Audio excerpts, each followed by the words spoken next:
నమస్కారం ఘంటారావానికి స్వాగతం. ముందుగా ప్రధాన అంశాలు. షాద్నగర్ పరిధిలోని రంగుల పరిశ్రమలో భారీ పేలుడు, 12 మందికి తీవ్ర గాయాలు, 9 మంది పరిస్థితి విషమం. కొత్తవారి చేరికతో కాంగ్రెస్ పార్టీలోని పాత నేతల్లో అలజడి, తొలి నుంచి పనిచేసిన వారికే సీట్లు ఇవ్వాలని డిమాండ్. బెంగళూరు వేదికగా ఇవాళ సమావేశం కానున్న విపక్షాలు, భాజపాను ఎదుర్కొనేందుకు ఉమ్మడి వ్యూహాలకు పదును.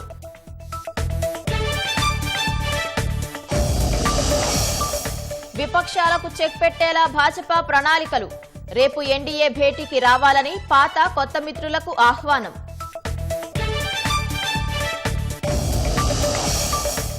వింబుల్డన్ పురుషుల సింగిల్స్ లోనూ సరికొత్త ఛాంపియన్, ఫైనల్లో దిగ్గజ ఆటగాడు జకోవిచ్ పై అల్కరాసు జయభేరి.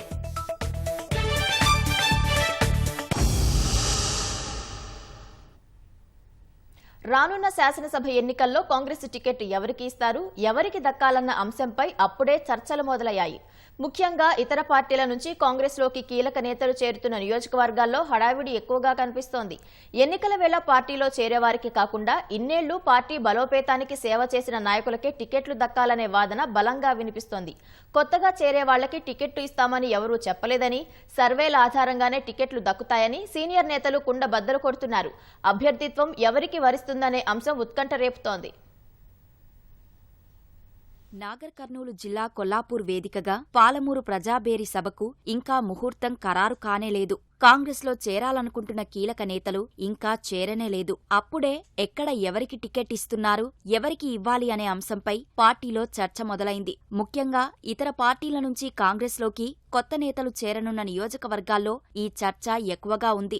ఎన్నికలకు ముందు పార్టీ తీర్థం పుచ్చుకునే వాళ్లకు కాకుండా తొలి నుంచి పార్టీ కోసం పాటుపడ్డ వారికే టికెట్ దక్కాలనే డిమాండ్లు వెల్లువెత్తుతున్నాయి. నాగర్ కర్నూలు నియోజకవర్గంలో భారాస ఎమ్మెల్సీ కూచుకుల దామోదర్ రెడ్డి, ఆయన కుమారుడు రాజేష్ రెడ్డి హస్తం పార్టీలో చేరేందుకు సిద్ధమయ్యారు. కాంగ్రెస్లోకి కూచుకుల చేరికను స్వాగతిస్తూనే ఎన్నికల్లో పోటీ చేసే అవకాశం మాత్రం ఈసారి తనకే దక్కాలని సీనియర్ నేత నాగం జనార్దన్ రెడ్డి కోరుతున్నారు. పార్టీకి యువరక్తం మాత్రమే కాదు, అనుభవం తోడుంటేనే బాగుంటుందని చెప్పుకొచ్చారు. ఈసారి అవకాశం నాకు ఇవ్వండి, ఎందుకంటే ఇవాళ నేను ఉన్నప్పుడు ఏం చేసినో మీరు ఒకసారి అంటే ఇవాళ ప్రతి ఊర్లో తిరిగి సింహానులోకం చేసుకొని కాంగ్రెస్ పీరియడ్లో ఏమైందో చూసుకోండి. మీరు ఎవరైనా అంటే ఆయనకే ఉన్నాడు, ఆ కొడుకు నాకు కూడా ఉన్నాడు, ఒకసారి కాంటాక్ట్ చేసి సూచన అన్నికి నేననున్నా, అట్లే ఆయన కూడా చెప్పడానికి నేను ఉన్నా. కానీ ఆయన తండ్రికి అది అంటే అది ఇంతవరకు మళ్ళీ ఆయన చేసింది ఏందో మీరు డోంట్ వాంట్ టు క్రిటిసైజ్ అంటే I don't want to make an issue. అంటే ఫస్ట్ టైం ఈ ఒక్కసారికి నన్ను సపోర్ట్ చేయమంటున్నా, తర్వాత ఆయన కొడుకు చేసుకుంటాడో ఎవరు చేసుకుంటాడో నేను ఆయనకు సపోర్ట్ చేయడానికి సిద్ధంగా ఉంటాను. I'm fit for everything. కొల్లాపూర్లో జరిగిన కాంగ్రెస్ నియోజకవర్గ స్థాయి ముఖ్య కార్యకర్తల సమావేశంలోనూ పార్టీలో మొదటి నుంచి కష్టపడ్డ వారికే టికెట్ ఇవ్వాలనే అభిప్రాయం వ్యక్తమైంది. కొల్లాపూర్ సభలో మాజీ మంత్రి జూపల్లి కృష్ణారావు కాంగ్రెస్లో చేరబోతున్నారు. నియోజకవర్గం నుంచి జగదీశ్వరరావు టికెట్ ఆశిస్తున్నారు. గెలిచినా ఓడినా పార్టీ అభివృద్ధి చేసే వాళ్లకి టికెట్ దక్కాలనే వాదనలు బలంగా వినిపించాయి. కార్యకర్తలు ప్రజల మనోభావాలకు విరుద్ధంగా టికెట్లు దక్కితే పార్టీకే నష్టమనే విషయాన్ని అధిష్టానం దృష్టికి తీసుకువెళ్లాలని కోరుతున్నారు.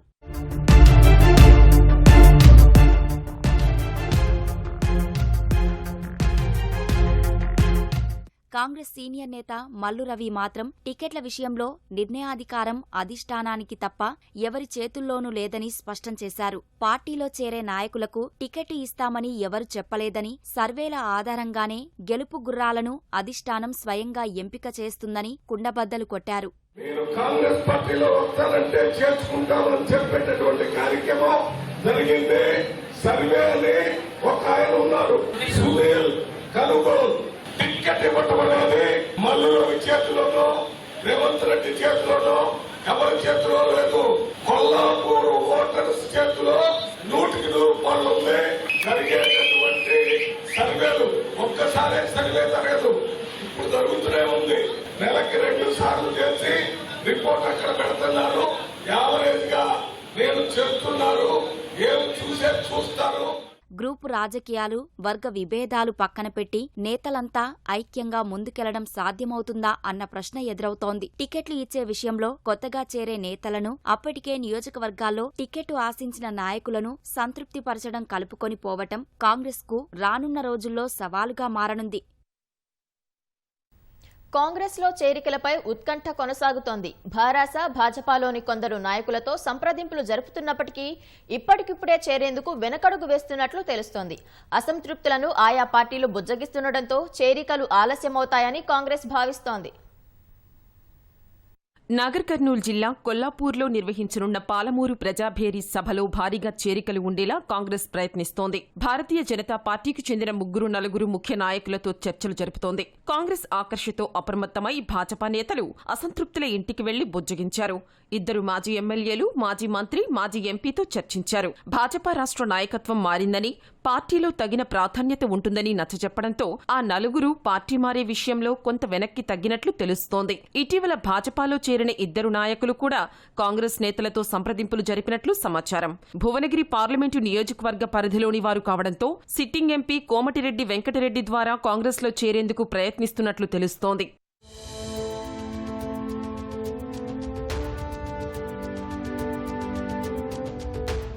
ఇటీవల కాంగ్రెస్లో చేరిన మాజీ ఎంపీ పొంగులేటి శ్రీనివాసరెడ్డి భాజపా భారాసలోని నాయకులతో చర్చిస్తున్నారు.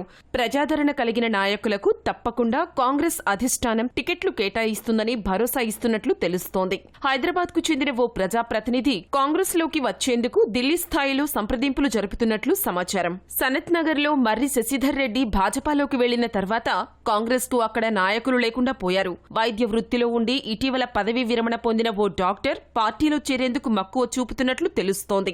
జూపల్లి కృష్ణారావు, భారాస ఎమ్మెల్సీ దామోదర్ రెడ్డి కుమారుడు రాజేష్ రెడ్డి, గద్వాల్ జెడ్పీ చైర్మన్ సరిత, ఆమె భర్త తిరుపతయ్య చేరిక ఇప్పటికే ఖరారైంది. ప్రియాంక గాంధీ షెడ్యూల్ ఖరారు అయ్యే నాటికి మరికొందరు నేతల్ని ఆకర్షించేలా ప్రయత్నాలు ముమ్మరం చేస్తున్నట్లు కాంగ్రెస్ వర్గాలు చెబుతున్నాయి.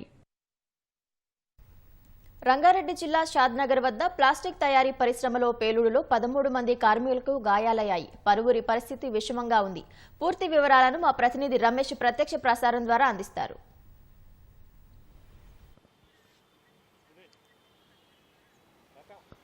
రంగారెడ్డి జిల్లా షాద్నగర్ లోని శ్రీనాథ్ రోబో ప్యాక్ పరిశ్రమలో జరిగిన ప్రమాదంలో మొత్తం 13 మందికి తీవ్ర గాయాలు కావడం జరిగింది. దీంట్లో 9 మంది పరిస్థితి అయితే, ఆరోగ్య పరిస్థితి అయితే చాలా విషమించినట్లు కూడా వైద్య వర్గాలు అయితే వెల్లడిస్తున్నారు. ప్రస్తుతం వారికి మెరుగైన వైద్యం కోసం హైదరాబాద్లోని డిఆర్డీఓ అపోలో ఆసుపత్రిలో చికిత్స అయితే అందిస్తున్నారు. నిన్న దాదాపు రాత్రి సమయంలో 9 గంటల ప్రాంతంలో కూడా ఈ ఘటన జరిగినట్లు పోలీసులకు సమాచారం రావడంతో కూడా వెంటనే అగ్నిమాపక సిబ్బంది, తర్వాత పోలీసులు ఘటన స్థలానికి చెల్లి అక్కడ బాధితులు ఎవరైతే ఉన్నారో వారిని దగ్గర ఉన్న స్థానిక ఆసుపత్రికి అయితే తరలించడం జరిగింది. తరలించడానికి మెరుగైన వైద్యం అందించడానికి రాత్రి ఉస్మానియా ఆసుపత్రికి బర్నింగ్ వార్డుకి విభాగానికి సంబంధించి కూడా అక్కడికి 9 మందిని అయితే తరలించడం జరిగింది. అయినప్పటికీ దాదాపు 9 మందిలో 50 నుంచి 80% వరకు కూడా వారి కాలిన గాయాలు అయినట్లు కూడా ఉస్మానియా వైద్య వర్గాలు అయితే చేరడం జరిగింది. కానీ మెరుగైన వైద్యం అందించడానికి ఆ కంపెనీకి సంబంధించినతో పాటు తర్వాత స్థానికంగా ఉన్న కార్మికులు కూడా వెంటనే ఇటు డిఆర్డీఓ అపోలో ఆసుపత్రికి అయితే తీసుకువచ్చినట్లు కూడా తెలుసు. మొత్తం 13 మందికి అయితే తీవ్ర గాయాలు కావడంతో కూడా కొంతమంది ఇంకా షాద్నగర్ గవర్నమెంట్ హాస్పిటల్లోనే వాళ్ళని అయితే చికిత్స అందిస్తున్నట్టు తెలుస్తుంది. ఈ విషయం తెలుసుకున్న కుటుంబ సభ్యులు కొందరు డిఆర్డీఓని చికిత్స పొందుతున్న వారి దగ్గరికి రావడం జరిగింది. అయితే ఇక్కడ వైద్యులను అడిగి వాళ్ళ వివరాలు అయితే అడిగి తెలుసుకున్నారు. కానీ మరొక పక్క ఈ ఘటనకు సంబంధించి కూడా పోలీసులు విచారణ చేపడుతున్నారు. ఈ ఘటనకు గల ప్రమాదానికి సంబంధించి కూడా దర్యాప్తు అయితే ప్రస్తుతం అయితే చేస్తున్నారు. కార్మికులు నిన్న రాత్రి సమయంలో జరిగిన ఈ ఘటనకు సంబంధించి కూడా కేవలం కార్మికులు ఉండడం, తర్వాత అందరూ కూడా ఇతర రాష్ట్రాలకు సంబంధించి కూడా ఇతర రాష్ట్రాల వాళ్ళు ఉన్నారు. ఇతర రాష్ట్రాల కుటుంబ సభ్యులు లేకుండా కేవలం జీవన ఉపాధి కోసం అని చెప్పి ఇతర రాష్ట్రాల నుంచి షాద్నగర్కి వచ్చారు. వచ్చిన తర్వాత వాళ్ళు ఎవరు లేకపోవడంతో స్థానికంగా ఉన్న కార్మికులే వారికి దగ్గరగా ఉండి తర్వాత ఆసుపత్రికి అయితే తరలించడం జరిగింది. ప్రస్తుతం ఆ కంపెనీకి సంబంధించిన యజమాన్యం కానీ తర్వాత పోలీసులకు సంబంధించి కూడా సమాచారం అయితే ఇవ్వాల్సింది. అసలు ఆ ఘటన జరిగింది ఏంది, తర్వాత బాధితులకు సంబంధించి కూడా ఎలాంటి న్యాయం చేస్తారనేది కూడా వేచి చూడాల్సింది. ప్రస్తుతం 9 మందికి అయితే ఆ తీవ్ర ఆరోగ్య పరిస్థితి అయితే విషమించినట్టు తెలుస్తుంది. కానీ వారి ఆరోగ్యం మెరుగైన చికిత్స అందిస్తామని చెప్పి కూడా ఆ కంపెనీకి సంబంధించిన యజమాను కుటుంబ సభ్యులతో మాట్లాడినట్టు ఒక సమాచారం అందుతుంది. కానీ ఈ ఘటనపై కూడా పోలీసులు పూర్తి స్థాయిలో దర్యాప్తు చేయాల్సింది.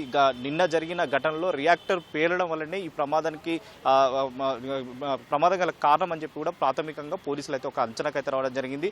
ప్రస్తుతం కేసు అయితే నమోదు చేసుకుని అయితే దర్యాప్తు అయితే చేస్తున్న పరిస్థితి అయితే ఉంది. Vote studio. వచ్చే సార్వత్రిక ఎన్నికల్లో కేంద్రంలోని భాజపా సర్కార్ను కలిసికట్టుగా ఎదుర్కొనే వ్యూహంపై ప్రతిపక్షాలు ఇవాళ రేపు బెంగళూరులో చర్చించనున్నాయి. 2 రోజుల సమావేశానికి 26 ప్రతిపక్ష పార్టీల నాయకులు హాజరయ్యే అవకాశం ఉంది. ప్రతిపక్ష పార్టీల రెండో సమావేశానికి ఆతిథ్యం ఇస్తున్న కాంగ్రెస్ ఢిల్లీలో అధికారాలపై కేంద్రం తెచ్చిన ఆర్డినెన్స్ ను పార్లమెంటులో వ్యతిరేకించనున్నట్లు ప్రకటించింది. ప్రతిపక్ష కూటమి భేటీకి హాజరు కావాలంటే ఆర్డినెన్స్ ను కాంగ్రెస్ పార్టీ వ్యతిరేకించాలని ఆమ్ ఆద్మీ పార్టీ షరతు పెట్టింది. ఈ నేపథ్యంలో కాంగ్రెస్ ప్రకటన వెలువరించగా సమావేశానికి హాజరు కానున్నట్లు ఆమ్ ఆద్మీ ప్రకటించింది. శరద్ పవార్ నేతృత్వంలోని ఎన్సీపీలో చీలిక రావడం, పశ్చిమ బెంగాల్ పంచాయతీ ఎన్నికల్లో హింసకు తృణమూలే కారణమని కాంగ్రెస్ వామపక్షాలు ఆరోపించిన నేపథ్యంలో ఈ సమావేశం జరగనుంది. భాజపా విధానాలను వ్యతిరేకిస్తూ దేశవ్యాప్తంగా ఆందోళనకు విపక్షాలు కార్యాచరణ రూపొందించనున్నట్లు సమాచారం. ప్రతిపక్షాల ఐక్యతపై తదుపరి వ్యూహాలను ప్రకటించనున్నట్లు తెలుస్తోంది. భాజపాయేతర పాలిత రాష్ట్రాల్లో ప్రభుత్వాలను కూల్చుతున్న భాజపా విధానాలను బహిర్గతం చేసేలా చర్చలు ఉంటాయని శివసేన ఉద్ధవ్ వర్గం నేత సంజయ్ రౌత్ చెప్పారు. సార్వత్రిక ఎన్నికలే లక్ష్యంగా ప్రతిపక్షాలు ఏకమవుతున్న వేళ భారతీయ జనతా పార్టీ కూడా వ్యూహాలకు పదును పెడుతోంది. ఎన్డీఏ కూటమిని బలోపేతం చేసేందుకు ప్రణాళిక రచిస్తోంది. పాత మిత్రులను తిరిగి గూటిలో చేర్చుకునేందుకు వ్యూహ రచన చేస్తోంది. ఈ నెల 18న జరిగే ఎన్డీఏ కూటమి సమావేశానికి హాజరు కావాలని శివసేన, ఎన్సీపీ సహా చాలా రాష్ట్రాల పార్టీలకు జేపీ నడ్డా లేఖ రాశారు. ఈ సమావేశానికి ప్రధాని మోదీ కూడా హాజరవుతున్నారు. ఈ భేటీ ద్వారా 2024 ఎన్నికల్లో మరోసారి అధికార పీఠాన్ని దక్కించుకునేందుకు మార్గం సుగమం చేసుకోవాలని కమలం పార్టీ భావిస్తోంది. సార్వత్రిక ఎన్నికలు సమీపిస్తున్న వేళ దేశంలో రాజకీయ సమీకరణాలు వేగంగా మారుతున్నాయి. ప్రతిపక్ష పార్టీలన్నీ కూటమి దిశగా పావులు కదుపుతుండగా ఎన్డీఏ తన మిత్రపక్షాలన్నింటినీ ఏకం చేసేందుకు యత్నిస్తోంది. ఎన్డీఏను వీడి వెళ్లిన పక్షాలను తిరిగి సొంత గూటికి తెచ్చేందుకు కొన్ని రోజుల నుంచి ముమ్మరంగా ప్రయత్నాలు చేస్తోంది. ఈ క్రమంలో తూర్పు ఉత్తరప్రదేశ్లో ఓబీసీలో గట్టి పట్టున్న నేతగా గుర్తింపు పొందిన ఎస్పీ అధినేత ఓంప్రకాష్ రాజ్భర్ తిరిగి ఎన్డీఏ గూటికి చేరారు. కేంద్ర హోంశాఖ మంత్రి అమిత్ షాతో కలిసి దిగిన ఫోటోను ఆయన ట్విట్టర్లో పోస్టు చేశారు. 2024 సార్వత్రిక ఎన్నికల్లో భాజపాతో కలిసి పనిచేయాలని నిర్ణయించినట్లు పేర్కొన్నారు. ఈ నెల 18న జరిగే ఎన్డీఏ సమావేశానికి హాజరు కానున్నట్టు రాజ్భర్ తెలిపారు. 2022 ఉత్తరప్రదేశ్ శాసనసభ ఎన్నికల ముందు యోగి ఆదిత్యనాథ్ కేబినెట్ నుంచి వైదొలిగిన రాజ్భర్ సమాజ్వాదీ పార్టీతో చేతులు కలిపి ఎన్నికల్లో పోటీ చేశారు. సామాజిక న్యాయం, దేశ భద్రత, వెనుకబడిన అణగారిన వర్గాల అభివృద్ధి కోసం భాజపాతో కలిసి పోరాడేందుకు సిద్ధమైనట్లు ఓంప్రకాష్ రాజ్భర్ తెలిపారు. ప్రధాని మోదీకి, హోంమంత్రి అమిత్ షాకు, సీఎం యోగి ఆదిత్యనాథ్ కు ధన్యవాదాలు తెలిపారు.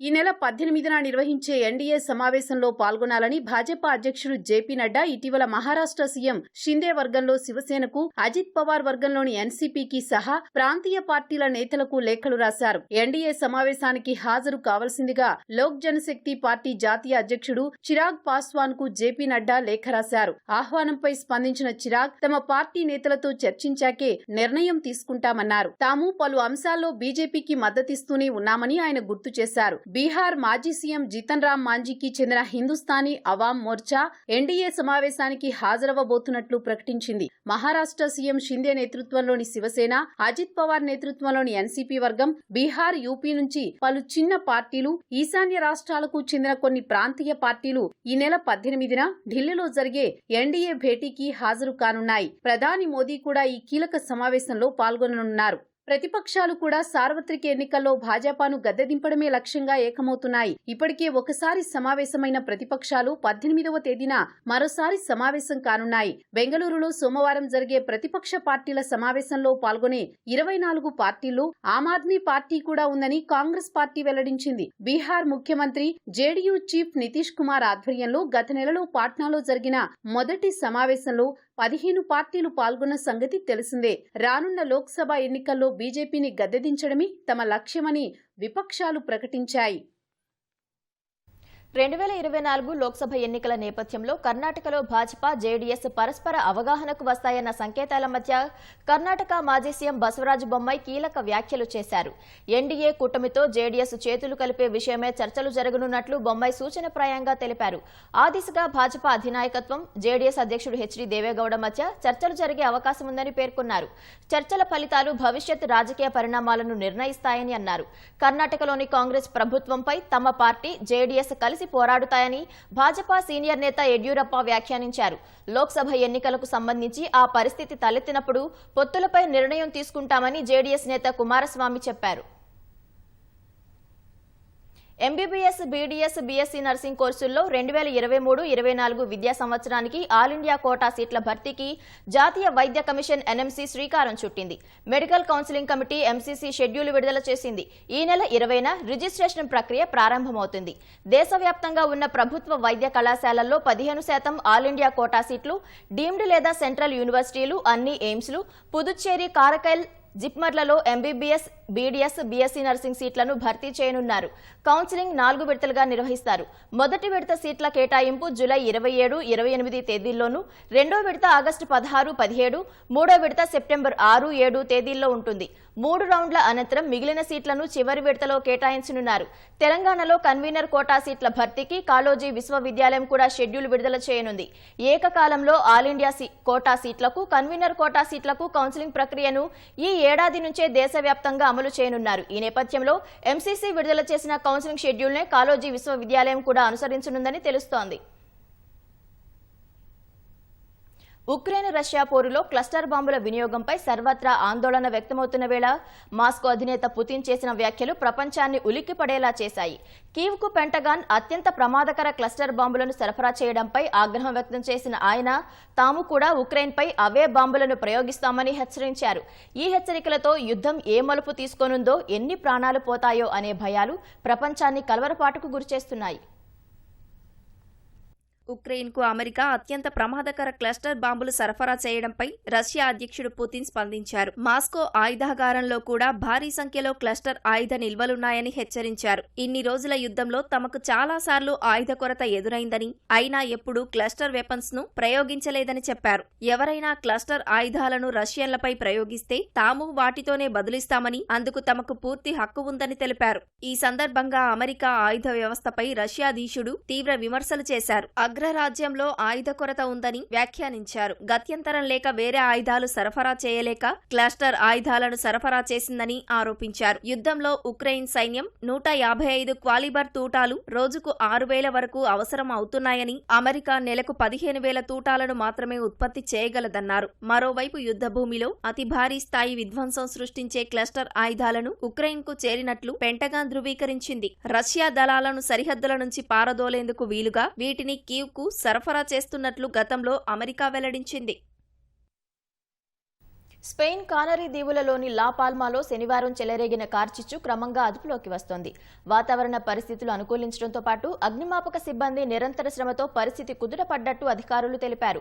400 మంది సైనికులు, అగ్నిమాపక సిబ్బంది సహాయక చర్యల్లో పాల్గొన్నట్లు వివరించారు. కార్చిచ్చు కారణంగా 2,000 మందికి పైగా స్థానికులు నివాసాలను ఖాళీ చేశారు. శనివారం ప్రారంభమైన కార్చిచ్చు 11,300 ఎకరాల అడవిని దగ్ధం చేసింది. ఇప్పటి వరకు 20 ఇళ్లు బూడిదైనట్లు అధికారులు గుర్తించారు.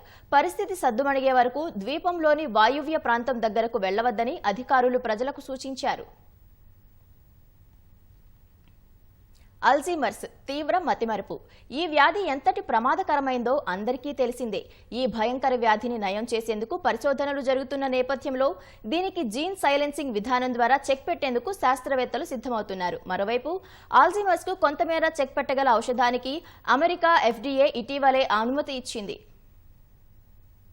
ప్రపంచవ్యాప్తంగా ప్రమాదకర దీర్ఘకాలిక వ్యాధి అల్జీమర్స్ ను నయం చేసే కాలం దగ్గరలోనే ఉన్నట్లు తెలుస్తోంది. యూనివర్సిటీ కాలేజీ లండన్ శాస్త్రవేత్తలు వ్యాధి ప్రారంభ దశలో ఉన్న వారిపై చేసిన ప్రయోగాలు కొంతమేర సఫలమైనట్లు తెలిపారు. సీరం అమైలాయిడ్ పి కాంపోనెంట్ సాప్ అనే ప్రోటీన్ అల్జీమర్స్ బారిన పడేలా చేస్తోందని శాస్త్రవేత్తలు గుర్తించారు. దానిని నియంత్రించేందుకు మిరిడెసప్ అనే డ్రగ్ ను తయారు చేసిన శాస్త్రవేత్తలు దాన్ని రోగులకు ఎక్కిస్తున్నారు. అది సాప్ ప్రోటీన్తో బంధం ఏర్పరచుకుంటుంది. మెరిడెసెప్ ను కాలేయం బాహ్యకారకంగా గుర్తించి దానికి అంటిపెట్టుకుని ఉన్న సాప్ ప్రోటీన్ను తొలగిస్తున్నట్లు పరిశోధకులు తెలిపారు. మరోవైపు జూలై 6న లెకెనెమాబ్ అనే మరో ఔషధ వినియోగానికి అమెరికా FDA అనుమతి ఇచ్చింది. ఈ డ్రగ్ కొంతమేర సత్ఫలితాలనిస్తున్నట్లు FDA పేర్కొంది. ఆల్జీమర్స్ వ్యాధిని ప్రకృతి సిద్ధంగా నయం చేసేందుకు UCL ప్రయోగాలు చేస్తోంది. ఇందుకు జీన్ సైలెన్సింగ్ విధానంపై దృష్టి సారిస్తోంది. వంశపారంపర్యంగా వచ్చే కొన్ని జన్యువులు మెదడును దెబ్బతీసే అమైలాయిడ్ ప్రోటీన్ వృద్ధికి సందేశాలిస్తున్నట్లు పరిశోధకులు గుర్తించారు. ఆ జన్యువులను రోగిలో ముందుగానే గుర్తించి సింథటిక్ న్యూక్లియోటైడ్తో జన్యువుల్ని నిష్క్రియాత్మకం చేస్తారు. రోగ నిర్ధారణ, ఇతర పరీక్షలకు ఎక్కువ సమయం పడుతున్న నేపథ్యంలో జీన్ సైలెన్సింగ్ విధానం ఎంతో ఉపయోగపడుతుందని పరిశోధకులు. దేశ గ్రామీణాభివృద్ధి, సుస్థిర వ్యవసాయాభివృద్ధిలో నాబార్డు కీలక పాత్ర పోషిస్తుందని గవర్నర్ తమిళిసై సంతోషం వ్యక్తం చేశారు. హైదరాబాద్లోని నాబార్డు ప్రాంతీయ కార్యాలయంలో జరిగిన 42వ నాబార్డు వ్యవస్థాపక వేడుకలకు గవర్నర్ ముఖ్య అతిథిగా హాజరయ్యారు. NABARD chief general manager Chintala Susheela Govindarajulu, SBI deputy managing director Amit Jhingran పాల్గొన్నారు. అంకుర కేంద్రాలు, రైతు ఉత్పత్తిదారుల సంఘాల ఆధ్వర్యంలో ఏర్పాటైన ప్రదర్శన ప్రారంభించి స్టాళ్లు కలియతిరిగారు. స్వయం సహాయ మహిళా బృందాలు, రైతు ఉత్పత్తిదారుల సంఘాల ఆర్థిక స్వావలంబన కోసం నాబార్డు భారీగా ఆర్థిక సాయం అందిస్తోందని తెలిపారు. మహిళలు రోజువారీ ఆహారంలో చిరుధాన్యాలు తప్పనిసరి చేసుకోవాలని గవర్నర్ సూచించారు. And NABARD demonstrated an unwavering commitment to women empowerment and financial inclusion in rural areas. I am very much interested in that only. By providing financial services, capacity building support and entrepreneurial opportunities to women in Telangana, NABARD has been a catalyst for their economic independence and social empowerment, particularly self-help group. 500 self-help groups in 1992 has today crossed 1.2 crore, covering about 14 crore households across the country. But in the state of Telangana, ma'am, in a short span of about 10 years, we have been able to support in the rural infrastructure development space, in the development of SHGs, and then giving projects like oil palm, Manuru, Manabadi, Mission Kakatiya, Mission Bhagiratha, and also under the private partnership, we have extended long-term and short-term refinance to all the banks. Goa నుంచి అక్రమంగా non duty మద్యాన్ని తరలిస్తున్న ముఠాను Serilingampally excise పోలీసులు arrest చేశారు. విశ్వసనీయ సమాచారం ప్రకారం చందానగర్లోని PJR ఎన్క్లేవ్లోని ఓ ఇంట్లో తనిఖీలు నిర్వహించారు. 4 లక్షల విలువ చేసే 1568 నాన్ డ్యూటీ మద్యం బాటిళ్లు, 4 నిందితులను పట్టుకున్నారు. కోటేశ్వరరావు, మనోజ్ తేజ్, ప్రభాకర్ రెడ్డి, మహిపాల్ గౌడ్లు ముఠాగా ఏర్పడి గోవా నుంచి మద్యం బాటిల్స్ తెచ్చి గుంటూరు, నరసరావుపేటలకు సరఫరా చేస్తున్నారు. నిజామాబాద్లోని వైద్య కళాశాలకు చెందిన ఓ విద్యార్థిని ఆత్మహత్యాయత్నానికి పాల్పడడం కలకలం సృష్టించింది. MBBS 2వ సంవత్సరం చదువుతున్న ఆమె 20 వరకు పారాసిటమాల్ మాత్రలు వేసుకుంది. వసతి గృహంలో సీనియర్ విద్యార్థితో గొడవ కారణంగానే ఆత్మహత్యాయత్నానికి పాల్పడినట్లు తెలుస్తోంది. నిజామాబాద్ ప్రభుత్వాసుపత్రిలో విద్యార్థికి చికిత్స అందిస్తున్నారు. ప్రస్తుతం ఆమె పరిస్థితి నిలకడగా ఉన్నట్లు వైద్యులు చెబుతున్నారు. శామీర్పేట్ సెలబ్రిటీ విల్లాలో కాల్పులు జరిపిన కేసులో నటుడు మనోజ్ అలియాస్ సూర్యతేజ్ రిమాండ్ రిపోర్టులో ఆసక్తికర విషయాలు వెలుగులోకి వచ్చాయి. 2003లో స్మితా గ్రంథితో సిద్ధార్థ్ దాస్కు వివాహం జరగగా వీరికి 2 పిల్లలు ఉన్నారు. గతంలో దంపతులిద్దరూ హైదరాబాద్లోని మూసాపేటలో నివాసం ఉండేవారు. 2018లో సిద్ధార్థ్పై భార్య స్మితా గ్రంథి గృహహింస కింద ఫిర్యాదు చేసినట్లు రిమాండ్లో పేర్కొన్నారు. అనంతరం విడాకుల కోసం కోర్టులో దరఖాస్తు చేసుకోగా అప్పటి నుంచి భార్యాభర్తలు విడివిడిగా జీవిస్తున్నట్లు వివరించారు. ఈ క్రమంలో సోషల్ మీడియా ద్వారా ఒకరికొకరు పరిచయమైన మనోజ్, స్మిత కాలక్రమేణా సన్నిహితంగా ఉండేవారని రిమాండ్ రిపోర్టులో వివరించారు.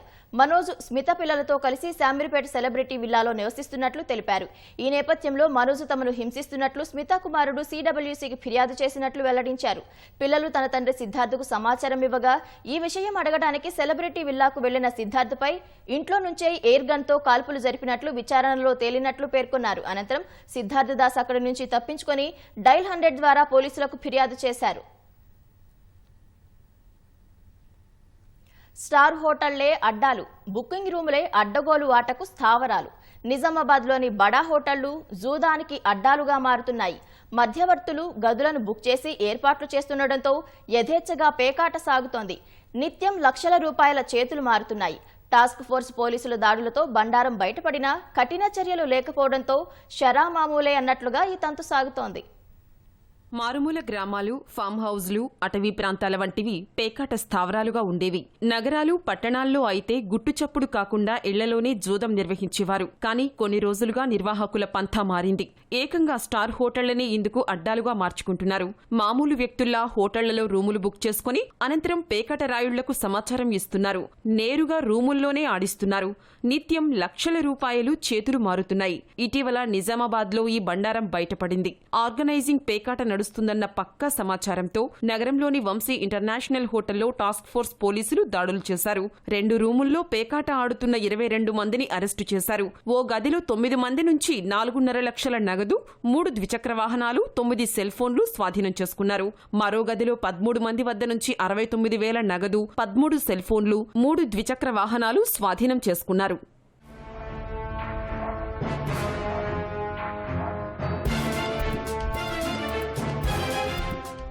నిజామాబాద్ నగరంలో 3 3 స్టార్ హోటళ్లు ఉన్నాయి. వీటితో పాటు ఇతర హోటళ్లు, లాడ్జ్లు అనేకం ఉన్నాయి. ఇప్పుడు ఇవే జూదానికి అడ్డాలుగా మారాయి. ఆన్లైన్ లేదా నేరుగా రూములను బుక్ చేయడం, పేకాటకు ఏర్పాట్లు చేయడం, ఆటగాళ్లను రప్పించి ఆడించడం ఇదే నిర్వాహకులు చేస్తున్నది. హోటల్ సిబ్బంది బస కోసం అనుకుని గదులు అద్దెకు ఇస్తున్నా లోపల జరుగుతున్నది మాత్రం వేరు. ఓవైపు ప్రభుత్వం క్లబ్బులను బ్యాన్ చేసి ఉక్కుపాదం మోపితే, పేకాట రాయుళ్లు మాత్రం తమకు స్థానికంగా ఉన్న పలుకుబడితో ఇష్టారాజ్యంగా జూదాన్ని సాగిస్తున్నారు. ఆటకు ఇంత అని చెబుతూ దందాను దర్జాగా నడుపుతున్నారు. జూదం రాయుళ్ల జల్సాకు మద్యం, బిర్యానీతో పాటు సకల సౌకర్యాలు కల్పిస్తూ ఆకర్షిస్తున్నారు. పోలీసులు కూడా చూసి చూడనట్లు వ్యవహరిస్తుండటంతో పేకాట జోరుగా నడుస్తుందనే వాదనలు వినిపిస్తున్నాయి. గతంలో హైదరాబాద్ రోడ్డులో ఉన్న హోటళ్లలో పేకాట రాయుళ్లు పోలీసులకు చిక్కినా కఠిన చర్యలు లేకపోవడంతో షరా మామూలే అవుతోంది. ఇప్పటికైనా పోలీసులు గట్టి చర్యలు చేపట్టాలని ఇందూరు వాసులు డిమాండ్ చేస్తున్నారు. తిరుమల శ్రీవారికి 1,25,00,000 విలువ చేసే బంగారు పూజా సామాగ్రిని ఇన్ఫోసిస్ అధినేత సుధా నారాయణమూర్తి దంపతులు విరాళమిచ్చారు. 2 కిలోల బరువున్న బంగారు అభిషేక శంఖం, కూర్మపీఠాన్ని తితిద ఈవో ధర్మారెడ్డికి అందజేశారు. స్వామి అమ్మవార్ల ఉత్సవమూర్తుల కైంకర్యాలకు వీటిని వినియోగిస్తారు. నారాయణమూర్తి దంపతులను ఈవో శేషవస్త్రంతో సత్కరించారు. స్వామివారి తీర్థప్రసాదాలను అందజేశారు. అంతకుముందు సుధా నారాయణమూర్తి దంపతులు కుటుంబ సభ్యులతో స్వామివారిని దర్శించుకున్నారు. లక్ష్మీ